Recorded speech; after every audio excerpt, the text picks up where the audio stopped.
है। कर्नाटक के जिला बेल्लारी में बीजेपी की जानिब से कांग्रेस हुकूमत के खिलाफ एहतजाजी मुजाहरा किया गया, जिसमें बदउनवानी और नाक़िस तर्ज हुक्मरानी के इल्ज़ामात आयद किए गए।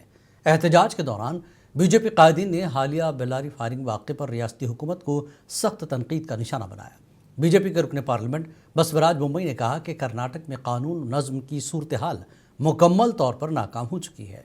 उन्होंने मुतालबा किया कि बेल्लारी फायरिंग वाक़े की CBI जांच कराई जाएगी और कांग्रेस के MLA भरत रेड्डी को फौरी तौर पर गिरफ्तार किया जाएगा। कर्नाटक असेंबली में अपोजिशन लीडर R अशोका और बीजेपी रहनुमा B श्रीरामुलु ने भी एहतजाज से खिताब करते हुए हुकूमत पर मुजरिमों को तहफ़्फ़ुज़ देने का इल्ज़ाम लगाया। बीजेपी कायदीन ने इंसाफ की फराहमी तक अपनी जिद्दोजहद जारी रखने का ऐलान किया।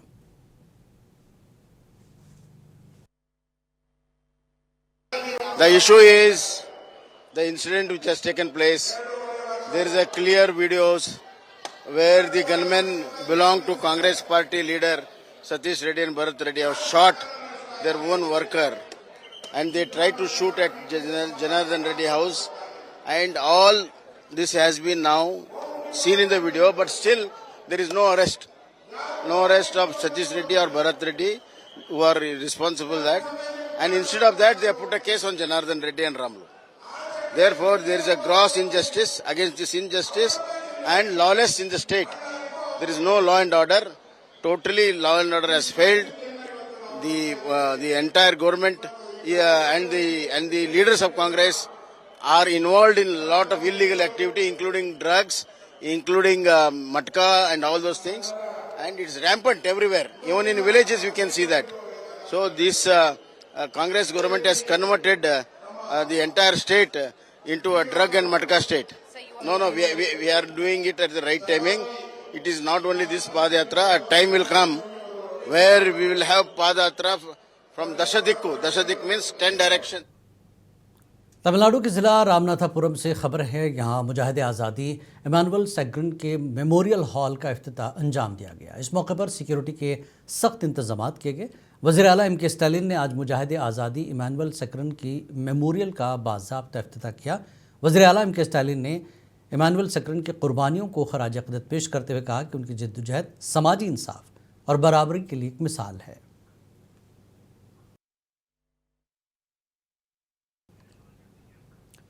आंध्र प्रदेश के काकीनाडा से खबर है। यहाँ AM ग्रीन कंपनी के ग्रीन अमोनिया और ग्रीन हाइड्रोजन कॉम्प्लेक्स के मंसूबे का संग बुनियाद रखा गया। वज़ीर आला चंद्रबाबू नायडू और नायब वज़ीर आला पवन कल्याण ने इस मंसूबे की शुरुआत की। इस मौके पर AM ग्रीन के सनती आलात की तनसीब से मुतल्लिक़ पायलन की भी नक़ाब कुशाई की गई। तकरीब से खिताब करते हुए वज़ीर आला ने कहा कि काकीनाडा में एक तारीख़ी कदम उठाया जा रहा है जो न सिर्फ माहौलियाती तहफ़्फ़ुज़ को फ़रोग़ देगा बल्कि रोज़गार के नए मौके भी पैदा करेगा।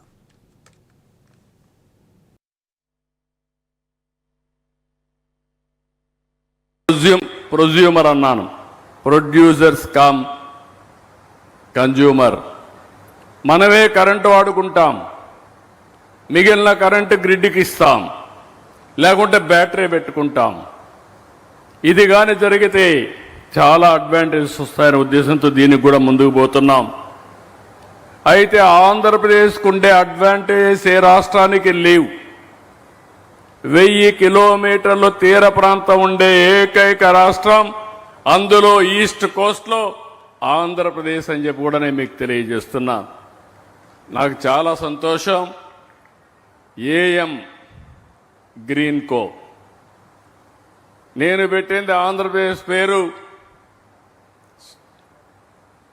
ఏదైతే ఈస్ట్ కోస్ట్ కాబట్టి దీనికి సూర్యోదయం మన సన్ రైజ్ ఆంధ్రప్రదేశ్.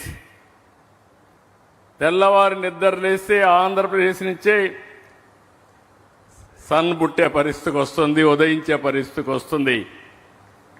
అలాంటి సన్ రైజ్ ఆంధ్రప్రదేశ్లో 1000 కిలోమీటర్ల తీర ప్రాంతం ఉంటే ఒక 20 పోర్ట్లు రాబోతున్నాయి హబ్ అండ్ స్పోక్ మోడల్లో.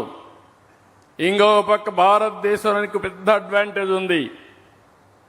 ఎక్కడా ప్రపంచం आंध्र प्रदेश के वज़ीर आला चंद्रबाबू नायडू ने तिरुपति में तहक़ीक़ाती मरकज़ के क़याम की मंजूरी दे दी है। AP फर्स्ट के नाम से एक जदीद तहक़ीक़ाती मरकज़ कायम किया जाएगा। मुजवज़ा मरकज़ का पूरा नाम Andhra Pradesh futuristic innovation and research in science and technology है। AP फर्स्ट तिरुपति का सबसे बड़ा तहक़ीक़ी मरकज़ होगा, जिसका मकसद मुस्तक़बिल में इम्कानात रखने वाले शोबों की निशानदही करना है और नौजवानों की महारतों को फ़रोग़ देना है।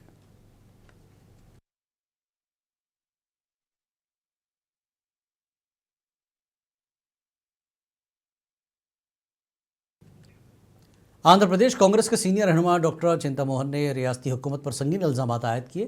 तिरुपति में मीडिया से बात करते हुए साबिक़ मरकज़ी वज़ीर ने चीफ मिनिस्टर नायडू पर तबसरा किया। डॉक्टर चिंतामोहन ने इल्ज़ाम लगाया कि चंद्रबाबू नायडू ने मनोवरम बेल फैक्ट्री को ख़त्म कर दिया है और अब तिरुपति के बैनुल-अक़वामी हवाई अड्डे के अतराफ़ तकरीबन 3000 एकड़ ज़मीन फ़रोख्त करने का मंसूबा बनाया जा रहा है।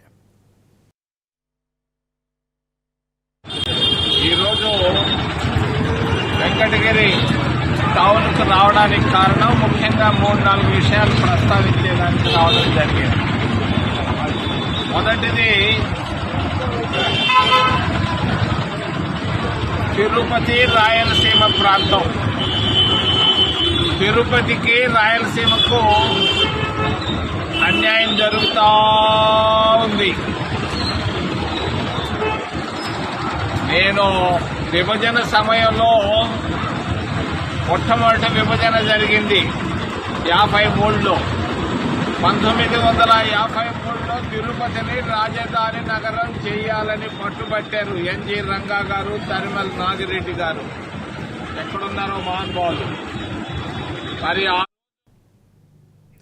गुंटूर के करीब मुजवज़ा आउटर रिंग रोड की मुखालफत की जा रही है। ताड़ीकुंडा असेंबली हल्के के दोगी परवो गांव के किसानों ने ज़िला कलेक्टर दफ्तर में हुकाम को एक अर्जदाश्त पेश की। किसानों ने आउटर रिंग रोड के मंसूबे पर शदीद एतराज़ ज़ाहिर किया और ज़िला कलेक्टर तमीम अंसारिया से मुलाकात कर अपनी शिकायत से सरकारी इंतज़ामिया को आगाह किया।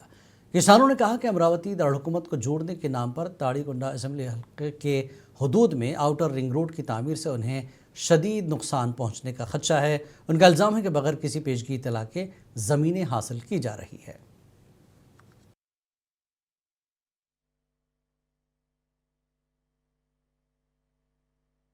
భవిష్యత్తు ఏంటంటే మరి పిల్లలు చదువుకుంటున్నారు. చిన్నపిల్లలు వంద కాగితాలు మరి ఎకరం పోయింది. ఇంకొక ఎకరం 80 ఎకరం బతికే ఉంది. మరి వీళ్ళందరూ ఎట్లా బతకాలో ఏమో అర్థం కావట్లేదు. మరి ఇచ్చేది మాకు తెలియదు, ఎంత ఇచ్చేది తెలియదు. అక్కడ మాకు మా ఊరు ద్రౌపది పొలం 2 కోట్లు ఉంది, 1.5 ఉంది, 180 ఉంది, 170 ఉంది. మరి మీరు ఎట్లా చేస్తారు, మాకు న్యాయం చేయాలని చెప్పి పిల్లలయ్యా మరి అదంతా తీసేసుకుంటున్నారు. మేమేం తిని బతకాలయ్యా? ఆ ఊరు పోయి ఈ ఊరు పోయి కూలీ నాలు చేసుకుని బతుకుతున్నాము. మరి పిల్లలు 3 ఆడపిల్లలు కట్నాలు ఇచ్చాము. మరి అవి తీసేసుకుని అంతా తీసేసుకుని మేము ఎట్ట బతకాలి చెప్పండి. దోగిపత్తి ఏమంటుంది గవర్నమెంట్ ఏమంటుంది? ఏమంటున్నారు? రాళ్ళు వేస్తాము, అది చేస్తాము, అది చేస్తాము అని చెబుతున్నారు. ఏం చేస్తాం? ఏడుతున్నాం. వండుకొని కూడా తినబుద్ధి కావట్లా. రాత్రి కూడా ఏడుతో పడుకుంటున్నారు. ఈ రైతుల భూముల్లో కోల్పోతున్నటువంటి నేను కూడా సుమారుగా నాది మా కుటుంబీకులది 3 ఎకరాల భూమిని మేము సఫర్ అవుతున్నాం. యాక్చువల్గా అయితే మేము 1,75 లక్షల రూపాయల బయానా తీసుకునేది కూడా ఆపుకొని రేపు రాజ్యాంగం అవుతుంది, పిల్లల భవిష్యత్తు కోసం ఉంటుంది అన్న ఉద్దేశంతో మేము అలా ఆపించాము. కానీ దాన్ని వాళ్ళు ఉన్నటువంటి ఈ నోటిఫికేషన్ ద్వారా మేము కోల్పోతున్నాం. దీంతో మేము ఏంటంటే మా కుటుంబాలన్నీ కూడా జీవనాధారాన్ని అంతా కూడా కోల్పోతూ ఉన్నాయి. రేపు మా పిల్లలకి భవిష్యత్తు ఉండదు, మా యొక్క జీవితకాలం గడవడానికి కూడా అవకాశం లేదు ఈ భూమి సేకరించడం వల్ల. పోతే ఇది రాజధాని ఎంతవరకు డెవలప్ అయ్యిద్దో, రేపు ఏదైనా ప్రభుత్వం మారిపోతే మళ్ళీ. आंध्र प्रदेश के नंदियाल से खबर है। यहाँ जमीयत उलमा हिंद के सालाना कैलेंडर की रस्म इजरा रियासती वज़ीर NMD फ़ारूक के हाथों अमल में आई। इस तकरीब में सदर जमीयत उलमा ज़िला नंदियाल हाफिज़ काजी मोहम्मद अमजद बादशाह सिद्दीकी और दीगर उलमा इकराम ने शिरकत की, जबकि तेलुगु देशम पार्टी के लीडर NMD फ़ेरोज़ भी इस मौके पर शरीक रहे।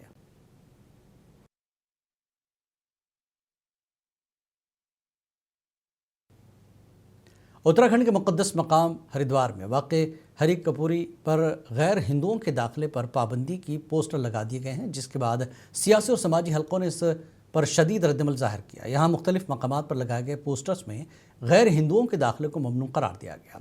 इस मामले पर असद अवैसी ने कहा कि ये इक़दाम आईन हिंद के ख़िलाफ़ है और छूट छाट की एक शक्ल है जो मसावात के हक़ की खुली खिलाफ वर्जी है। उधर विजयवाड़ा में आंध्र प्रदेश कांग्रेस कमेटी के नायब सदर रवि गुरुनाथम ने हरिकीपुरी में गैर हिंदुओं पर पाबंदी की शदीद मजम्मत की। कर्नाटक के वजीर जमीर अहमद ने भी इस मामले पर बीजेपी पर निशाना साधा। ये जो है संविधान के खिलाफ है, ये अनटचेबिलिटी है, ये संविधान के खिलाफ है, ये राइट टू इक्वालिटी के खिलाफ है। आप इस तरह अगर कानून मानते रहेंगे तो फिर क्या क्या हो जाएगा फिर? भाई देखिए जो धर्म के रिचुअल्स हैं वो जाहिर है वो उसी धर्म के जिम्मेदार पंडित लोग करेंगे जो भी रिस्पॉन्सिबल करेंगे, मगर आप बोलेंगे उस इलाके में ही नहीं आना बोले तो कैसा होगा भाई? किस बुनियाद पे करेंगे आप? टीटीडी में आपको लिखना पड़ता है कि आप हिंदू धर्म को फॉलो करते, वो शुरू से चले आ रहा है। तो ये कहां ले जाके छोड़ेंगे देश को फिर आप? ये तो उनको देखना चाहिए जो ऐसा इस तरह की बात कर रहे हैं। और गैर जरूरी कि आप, अरे भाई नौकरी क्यों नहीं देते? नौजवान बच्चों को नौकरी दो ना, नौकरी नहीं देते। आप ही के उत्तराखंड में एंजल चीमा को मार दिया गया, उसको चिंकी विंकी झूठे गलत बातें बोलकर जो बच्चा एमबीए कर रहा था, जिसका बाप बीएसएफ में सिपाही है, जो हमारी सरहद की हिफाजत कर रहा है, उसको आप माने उसको जस्टिफाई कर रहे मार के फिर आप। सीनियर सहीफानिगार सैयद नसीम अशरफ हुसैनी का कल्ब पर हमले की वजह से आज सुबह की अवलिन सातों में रियासत कर्नाटक के रायचूर में इंतकाल हो गया। वो काफ़ी अरसे से सहाफ़त से वाबस्ता थे। उन्होंने कई इदारों में अपनी खदमात अंजाम दी, जिनमें रोज़नामा सियासत, ईटीवी उर्दू और मुनसिफ टीवी भी शामिल है। इस वक्त वो दूरदर्शन केंद्र हैदराबाद में असिस्टेंट न्यूज़ एडिटर और ऑल इंडिया रेडियो में खदमात अंजाम दे रहे थे। उनके इंतकाल से सहाफ़ी बरादरी में रंजो गम की लहर दौड़ गई। नमाज जनाजा और तदफीन आज सेपर कर्नाटक के रायचूर में अंजाम दी गई। मरहूम हैदराबाद की सहाफ़ती बरादरी में काफ़ी मकबूल थे और सभी से बड़ी शफ़क़त से मुलाकात किया करते थे।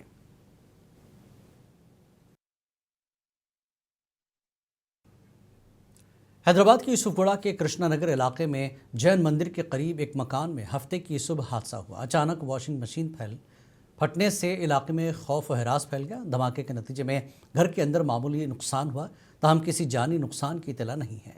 पुलिस के मुताबिक वाक़े के वक्त घर के अफराद मौजूद नहीं थे, जिसके बायस कोई ज़ख्मी नहीं हुआ।